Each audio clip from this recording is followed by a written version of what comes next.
In today's video, I'm going to teach you how to control access to your organization using user management in Salesforce. Managing who can see and do what in Salesforce is crucial for maintaining security and efficiency, so let's walk through the process step by step.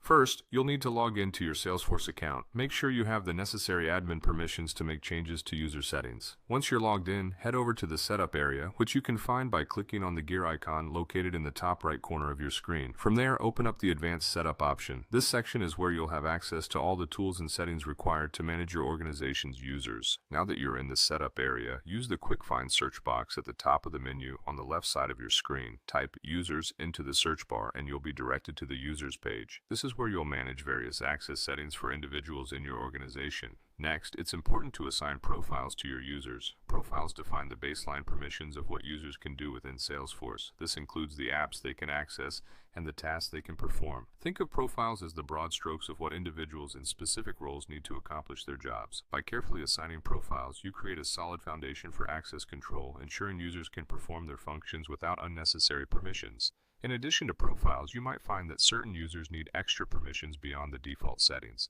That's where permission sets come into play. Permission sets are additional layers that grant specific users extra access as needed. These are ideal for temporary project needs or when users have responsibilities that span multiple areas within your organization. Use permission sets judiciously to maintain tight control over who can do what in your environment.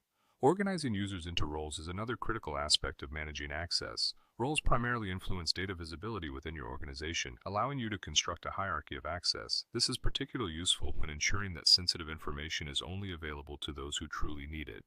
Consider the way information flows in your organization and set up your roles to reflect that structure. Once you've organized users into appropriate roles, setting sharing rules becomes essential to control record-level access in Salesforce. Sharing rules determine which records users can view or edit.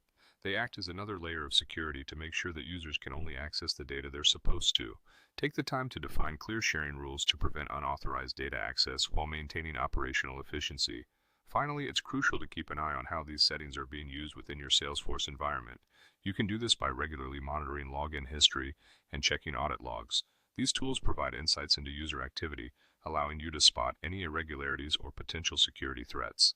By staying vigilant and reviewing these logs periodically, you can ensure that your access management settings are working as intended and adapt them as necessary. And that brings us to the end of today's walkthrough. By following these steps, you'll be able to effectively control access within Salesforce, ensuring that your organization's data remains both secure and accessible to those who need it.